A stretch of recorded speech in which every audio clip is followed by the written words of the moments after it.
Welcome back to Kubota Comics, the place where you'll find comic book content told in a dramatic audio narration style, as well as videos exploring characters, their original stories, their power levels, and abilities. You'll also see re-uploads of iconic and popular videos, edited and color-enhanced, using AI technology to make them as 4K quality.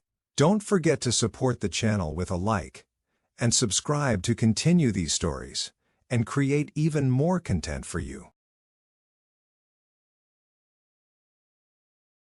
The character Metamorpho made his big screen debut in the Superman movie, and for that reason, today I'll walk you through his original story just as it appeared in the classic comic books.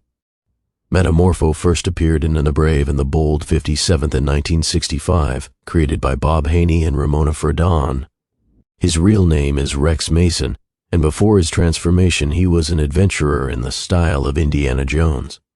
His origin was actually presented in the very same issue that introduced him, Rex Mason's fate. On the very first page of The Brave and the Bold 57th, we catch a glimpse of Rex's destiny. He's trapped deep inside a lost pyramid high in the Nile Valley. A strange beam of light shines down on him as he screams out the name of a woman, Sapphire. Turning the page, the story flashes back. We see the mayor, reporters, and crowds waiting for Rex's return.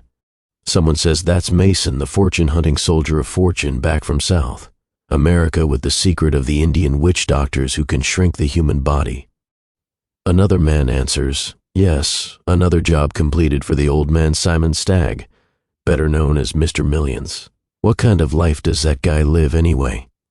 This dialogue gives us our first hints, where Rex has been, what he was after, and who funds his adventures. When Rex's plane finally lands, the crowd gasps. A tiny Rex Mason steps out, shrunken to doll size. An officer shouts, "My God, he's been reduced." But on the next page we learn it was all just a trick. The tiny Rex was nothing more than a dummy, Rex and Sapphire. Meanwhile, on the road to the airport, Rex's fiancée Sapphire Stagg is pulled over for speeding. The cop scolds her.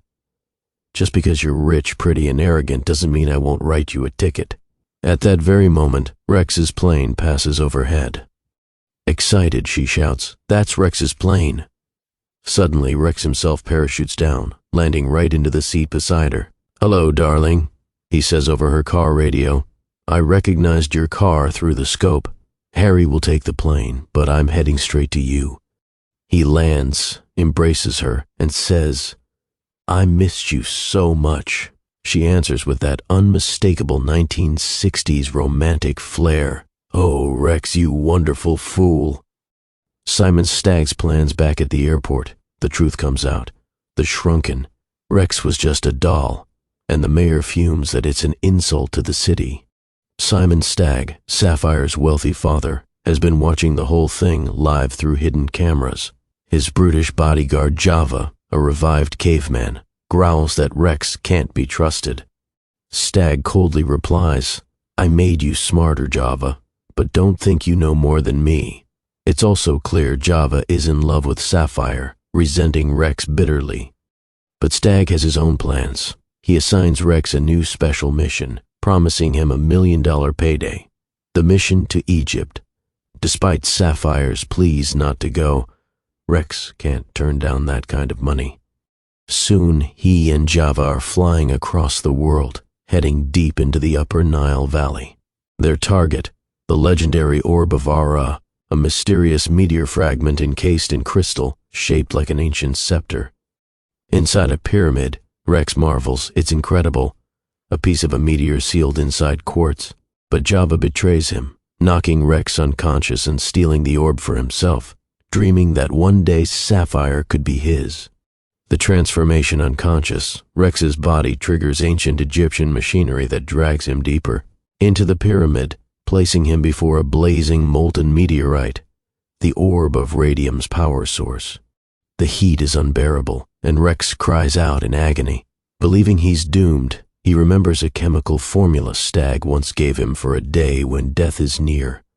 Desperate, Rex drinks it and collapses. When he wakes, everything is changed. His body is no longer human.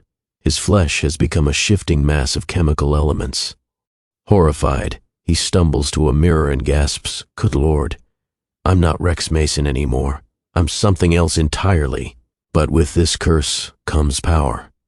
He discovers he can transform his body into gases, liquids, and solid elements at will. Using magnesium, he repairs his damaged plane and escapes the pyramid. Rex Mason is dead. In his place stands Metamorpho, the Element Man. Returned to Stag back home, Java delivers the Orb of Ra to Simon Stag. Sapphire despairs when she realizes Rex has not returned. But then, in the middle of the night, a strange mist slips past Stag's guards, Metamorpho himself. Sapphire recognizes his voice but faints at his monstrous new appearance. Java attacks, but Rex turns his arm into cobalt and strikes him down. Stag tries to shoot him, but the bullets bounce off his indestructible chemical body. When Stag raises the orb of radium, Rex feels his strength draining. The artifact weakens him. Stag offers a deal, "Work for me, and maybe I'll find a cure for you." But Rex only snarls back, "I don't want your power. I just want to be Rex Mason again, and marry Sapphire." The final battle, Java, enraged, sets fire to the lab. Rex rushes through the flames, turning his body into firefighting foam to save Sapphire. Carrying her safely, he tells her not to look at him. But Sapphire gently touches his face and says, "Oh, Rex, did you really think I'd stop loving you?" Her words inspire him. "Maybe this isn't the end," Rex says. "Maybe I can use these powers for good, as long as you're with me." The birth of Metamorpho, and so, from tragedy comes rebirth. No longer just Rex Mason, he is now Metamorpho, the Element Man, a hero born from the very building blocks of the universe. The narrator's voice closes the story, and now the world faces a strange new champion. A man who can command the elements themselves, the incredible Metamorpho. Metamorpho's recent appearance in the Superman movie was a treat for longtime fans, and I honestly hope we get to see more of him in the future of the DC Cinematic Universe. That's the end of today's breakdown of Metamorpho's origin story. What do you think of this character? Drop your thoughts in the comments, and if you enjoyed this video, don't forget to like, share, and subscribe for more epic comic book stories.